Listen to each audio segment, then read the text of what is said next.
আমরা গত ক্লাসে আমরা ভেন চিত্রের যে অঙ্ক করতে করতে আমাদের নেটওয়ার্কের সমস্যা হয়েছিল। আমরা সেইখান থেকে স্টার্ট করি, আর বেশি না, 4-5টা অঙ্ক করলে আমাদের সেট ভেন চিত্র চ্যাপ্টারটা শেষ হয়ে যাবে। তো আহ, এইখানে আমরা যেই অঙ্কটা অ্যাকচুয়ালি করছিলাম সেই অঙ্কটা ছিল, সেই অঙ্কটা কোনটা ছিল?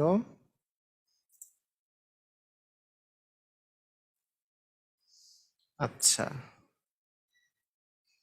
আমাদের অঙ্ক ছিল হচ্ছে, আমরা লাস্ট অঙ্ক করছিলাম ৭৯ নাম্বার।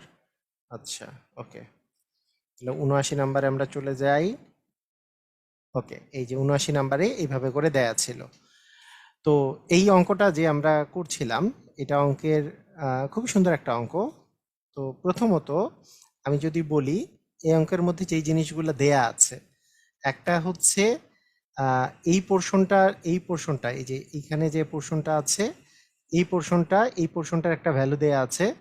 মানে অ্যাকচুয়ালি এই যে এই পোর্শনটা একটা ভ্যালু দেয়া আছে, সেটার ভ্যালু দেওয়া আছে হচ্ছে 75 - x। আবার এইখানকার এতটুকু ভ্যালু দেওয়া আছে x। আবার এই পাশে এইটার ভ্যালু দেওয়া আছে 60 - x। হ্যাঁ, 60 - x, তিনটা পোর্শন দেওয়া আছে, তিনটা পোর্শনের ভ্যালু দেওয়া আছে। আবার সার্বিক সেট বলতে বলেছে যে সার্বিক সেট মানে এ আর বি এর মোট যতটুকু জায়গা আছে, এ আর বি মিলে টোটাল যতটুকু জায়গা আছে সেটাই হচ্ছে সার্বিক সেট, এবং যেটার মান হচ্ছে 120। তার মানে এখানে টোটাল যতটুকু জায়গা আছে, মানে টোটাল যতটুকু আছে সবগুলো যোগ করলে 120 হবে। তার মানে আমরা বলতে পারি যে 75 - x, তার সাথে যদি এক্স যোগ করি এবং তার সাথে 60 - x যোগ করি, তাহলে এই 120টা আসবে। এবং সেখানে -x + x কেটে দিলাম, 75 আর 60 যোগ করলে আসে হচ্ছে 135 - x = 120। তাহলে সেখান থেকে আমরা যেটা পাচ্ছি x সমান 135 - 120, তার মানে 15। তাহলে x এর মান 15, কিন্তু আমার চেয়েছে টোয়াইস x এর ভ্যালু, তাহলে টোয়াইস x = 15 × 2 মানে 30। তাহলে অ্যান্সারটা হয়ে যাবে 30। খুবই ইন্টারেস্টিং, খুবই মজার অঙ্ক। সবাই পারবো না? এই যে খুবই ইন্টারেস্টিং অঙ্ক এবং খুবই মজার অঙ্ক, সবাই পারবো ইনশাল্লাহ, তাই না? আচ্ছা, ঠিক আছে, আসেন আমরা এর পরেরটাতে শুরু করি। এর পরেরটাও একই লেভেলের অঙ্ক, এটা কিন্তু নিজেরা আপনারা পারবেন। দেখেন, এখানে বলেছে যে পি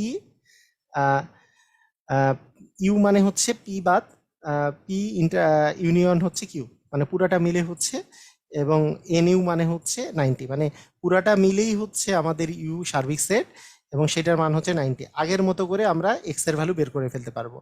তাহলে 40 - x প্লাস হচ্ছে thrice x plus 30 plus twice x, এগুলো সবগুলো যোগ করলে কত হবে বলেন তো? 90 হবে। তাহলে আমরা কত পাচ্ছি? 40 আর 30 যোগ করলে হচ্ছে 70, আর -x, আর এখানে আছে 3 আর 5, 3 আর 2 মিলে 5 থেকে একটা x বাদ দিলে হয় 4x, তাহলে ইকুয়াল হচ্ছে আমাদের 90। তাহলে আমরা বলতে পারতেছি 4x সমান,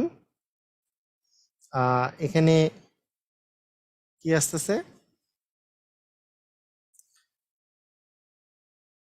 কত নম্বর?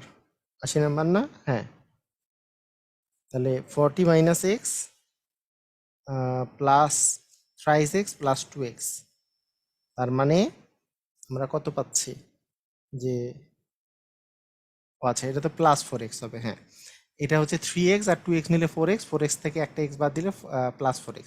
তাহলে 4x এর মান আমাদের দাঁড়াচ্ছে 90 মাইনাস হচ্ছে 70।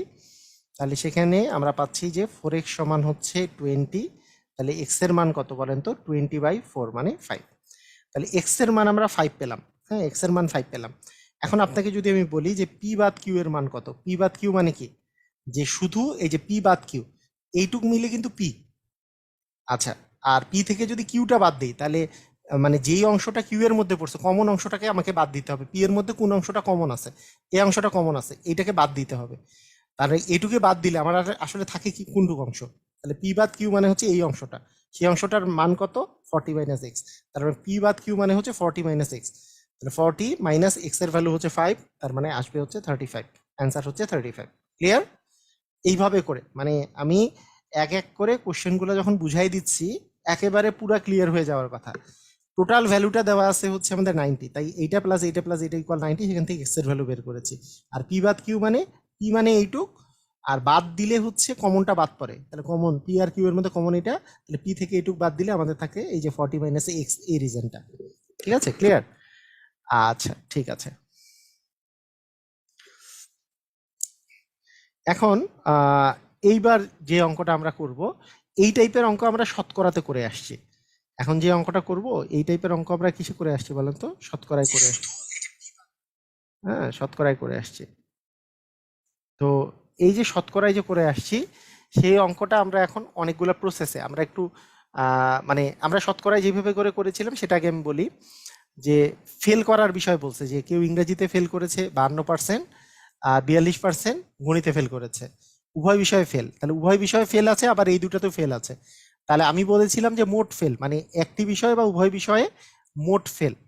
তাহলে মোট ফেলের সংখ্যা হবে প্রথম বিষয়ে ফেল, দ্বিতীয় বিষয়ে ফেল, মাইনাস উভয় বিষয়ে ফেল। তাহলে আসবে 52 প্লাস হচ্ছে 42 মাইনাস আসবে হচ্ছে 17, তাহলে এত পার্সেন্ট। তাহলে 52 আর 42 যোগ করলে 2 2 4, আর হচ্ছে এখানে 9 মাইনাস হচ্ছে 17 করলে তাহলে আমাদের কত আসে? এখানে আসে 77, তাই না? 7 7 14, হ্যাঁ 77। তাহলে 77% হচ্ছে মোট ফেল করেছে। তাহলে কতজন পরীক্ষার্থী উভয় বিষয়ে পাশ করেছে? তাহলে আমরা তো জানি মোট পরীক্ষার্থী 100% যদি ধরি, তাহলে পাশের পরিমাণটা হবে 100 মাইনাস হচ্ছে 77, তাহলে আমাদের আসতেছে হচ্ছে 23%। অ্যান্সার কত? 23%। এইভাবে করে কিন্তু আমরা করেছিলাম। যে কিসে করেছিলাম আমরা? ওই যে শতকরার সময় আমি বুঝাই দিছিলাম পাশ ফেলের অঙ্ক। তো এটাও যদি আপনি গ্রাফে প্লট করেন, যে আপনি মানে গ্রাফ মানে লিখো, আমরা যদি ভেনচিত্র দিয়েও করার চেষ্টা করি ওই একই টাইপেরই হবে। মনে করেন এইখানে আমরা এইভাবে করে চিন্তা করি, আমার কাছে দুইটা জিনিস আছে, কেউ ইংরেজিতে ফেল করেছে, আবার কি কেউ হচ্ছে গণিতে ফেল করেছে, তাহলে ম্যাথে ফেল করেছে। তাহলে বিষয়টা এরকম যে ইংরেজিতে ফেল করছে 52, তার মানে পুরা এটা হচ্ছে 52, আর গণিতে ফেল করছে কোনটা? গণিতে ফেল করছে 42, তার মানে পুরা এটার মান হচ্ছে 42। কিন্তু আমার এইটুক রিজনের মান আমি যদি বের করতে চাই, তাহলে আমার এই পুরাটা যদি 52 হয়, এই পুরাটা হচ্ছে 52, এই পুরাটা এখান থেকে শুরু করে এই পুরাটা হচ্ছে আমাদের কি 52। তাহলে সেইখান থেকে এইটুক যদি আমি বাদ দিই কমনটা, মানে দুটাতেই যারা ফেল করেছে সেটাকে যদি আমি বাদ দিই, দুটাকে ফেল করছে কত? তাহলে 52 থেকে 17 যদি বিয়োগ করি, তাহলে 52 থেকে 17 বিয়োগ করলে আমাদের থাকে হচ্ছে 35। তাহলে 35% হচ্ছে এরা এরা এরা কারা? এরা হচ্ছে শুধুমাত্র ইংলিশে ফেল করছে, তাই না? কারণ আমি দুটাতে যারা ফেল করছে তাদেরকে বাদ দিছি, এই রিজনটা হচ্ছে শুধুমাত্র ইংরেজিতে ফেল করছে তারা।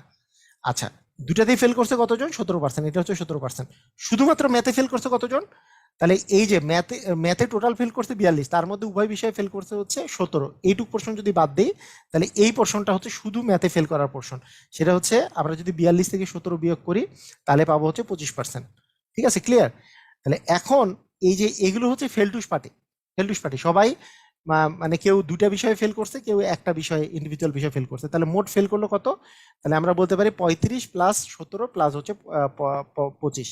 তাহলে 35, 17 আর 25 যদি আমরা যোগ করি, তাহলে 5 7 12, 12 আর 5 হচ্ছে 17, 7 হাতে থাকলো 1, 2 আর 1 3, 4 আর 3 হচ্ছে 7, 77% হচ্ছে মোট ফেল করেছে। তাহলে পাস করেছে মোট তো 100%, তাহলে 100%-এর মধ্যে আমরা যদি ফেলই করে 77%, তাহলে উভয় বিষয়ে পাস করছে হচ্ছে টোটাল 100 থেকে 77 বাদ দিলে 23%। ক্লিয়ার? সবাই বুঝেছি? পারবো? এইভাবে করে কিন্তু কোশ্চেনের অ্যান্সার দিতে হবে। তাহলে এই যে গ্রাফের মাধ্যমে কিভাবে কোশ্চেনের অ্যান্সার দেওয়া যায়, মানে ভেন ডায়াগ্রামের মাধ্যমে এইভাবে আমরা এইভাবেও করতে পারতাম, মানে এইভাবে ভেন ডায়াগ্রাম ড্র করেও করা যেতে পারে, কোনো সমস্যা নেই। ঠিক আছে? আচ্ছা, আরেকটা দেখেন, একই টাইপের কোশ্চেন। আমি এখানে পাশের বিষয়ে বলা হয়েছে, জাস্ট এইটুকু ডিফারেন্স। মানে 200 জনের মধ্যে টোটাল আছে 200 জন, 70%, হ্যাঁ 70%, এটা কিন্তু 200 জনের মধ্যে, এটা কিন্তু পার্সেন্টেজে অ্যান্সার চায় নাই, কত জন চাইছে, মানে পার্সেন্টেজ বের করে পরে আবার জনে বের করতে হবে। 70% বাংলায়, 60% ইংরেজিতে এবং 40% উভয়ে পাস করে, তাহলে তিনটাই পাস দেওয়া আছে। তাহলে আমাদের নর্মাল নিয়ম হচ্ছে প্রথম বিষয়ে পাস প্লাস দ্বিতীয় বিষয়ে পাস মাইনাস উভয় বিষয়ে পাস করলে আমরা আসলে মোট পাশের পরিমাণ, মানে এক বিষয়ে বা উভয় বিষয়ে পাশের পরিমাণটা পেয়ে যাব, মানে মোট পাস, এটা হচ্ছে মোট পাস পাবো। তাহলে 70 আর 60 যোগ করলে হচ্ছে 130, 130 থেকে 40 বিয়োগ করলে আমাদের 90% হচ্ছে মোট পাস করছে। তাহলে মোট পাস করেছে এটা, তাহলে ফেল কত? তাহলে উভয় বিষয়ে ফেল, মানে একটা বিষয় হলেও পাস করতে হচ্ছে 90%, তাহলে উভয় বিষয়ে ফেল কত? মোট হচ্ছে 100% ধরলে, তাহলে মাইনাস 90% করে দিলে 10% হচ্ছে উভয় বিষয়ে ফেল। 10% মানে কি? 10% মানে 100 জনে 10 জন উভয় বিষয়ে ফেল করছে। আমার তো আছে টোটাল 200 জন, তাহলে 200 জনে 20 জন, অ্যান্সার হবে 20 জন।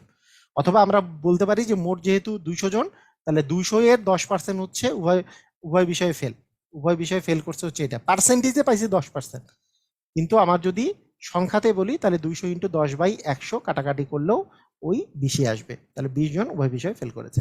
ক্লিয়ার? পারবো? তাহলে গ নাম্বারটা অ্যান্সার হবে। তো জাস্ট আমরা যেটা নিয়ম আমাদের জন্য সুবিধাজনক। আচ্ছা, এই অঙ্কটা কি আগের মতো ইয়াতে করা যাবে না? ভেন ডায়াগ্রাম এঁকে করা যাবে না? অবশ্যই করা যাবে। আমরা একটু পার্সেন্টেজের কথা চিন্তা করি যে কেউ বাংলায়, আচ্ছা, আর এইটা হচ্ছে আমাদের কি, আরেকটা হচ্ছে ইংরেজিতে।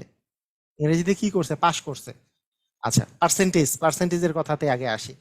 তাহলে এই বি এর পুরো পার্সেন্টেজটা হচ্ছে 70 আর এইটা হচ্ছে 60।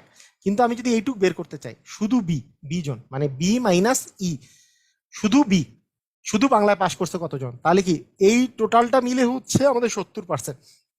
তার মধ্যে উভয়টা দেওয়া আছে কত পার্সেন্ট? 40। তাহলে এই জায়গাটা হচ্ছে 40%। তাহলে 70% থেকে এই 40% বাদ দিলে আর কত থাকে?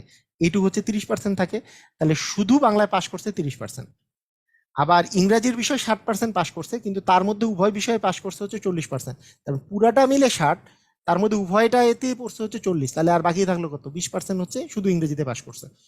তাহলে তিনটা মিলে আমি যদি যোগ করি তাহলে মোট পাস, মানে একটা বিষয়ে বা উভয় বিষয়ে মোট পাস মিলে 30 আর 40 হচ্ছে 70, আর 20 যোগ করলে হচ্ছে 90% হচ্ছে মোট পাস করছে। তাহলে মোট যদি পার্সেন্টেজ আমরা শিক্ষার্থীর পার্সেন্টেজ 100 যেহেতু আমরা ধরে নিছি, তাহলে আমাদের আসলে 10% হচ্ছে উভয় বিষয়ে ফেল করছে। তাহলে আমাদের যেহেতু মোট 200 জন ছিল, 200 এর 10% মানে 20 জন, এটাই হবে অ্যান্সার। এভাবে করে গ্রাফের অঙ্কটা করা যেতে পারে। ক্লিয়ার? বুঝে গেছে? মানে ভেন ডায়াগ্রামের অঙ্ক এভাবে করে করা যেতে পারে। তবে শতকরার অঙ্ক যেভাবে করে করছি সেভাবে করে করলেও হবে, কোনো সমস্যা নেই। তো এই হইলো আমাদের সিস্টেম, আমাদের গত ক্লাস আর এই ক্লাস মিলে ভেন ভেন চিত্র যা শিখছি এটা আমার বই দেখে আরো প্র্যাকটিস করবেন, তাহলেই হবে। খুব বেশি প্র্যাকটিস করারও প্রয়োজন নেই, এগুলো জাস্ট কয়েকটা প্র্যাকটিস করলে আপনি যদি বেসিকটা বুঝে যান সব অঙ্কই পারবেন। তো আজকের ক্লাস এই পর্যন্তই, সবাই ভালো থাকেন, আল্লাহ হাফেজ।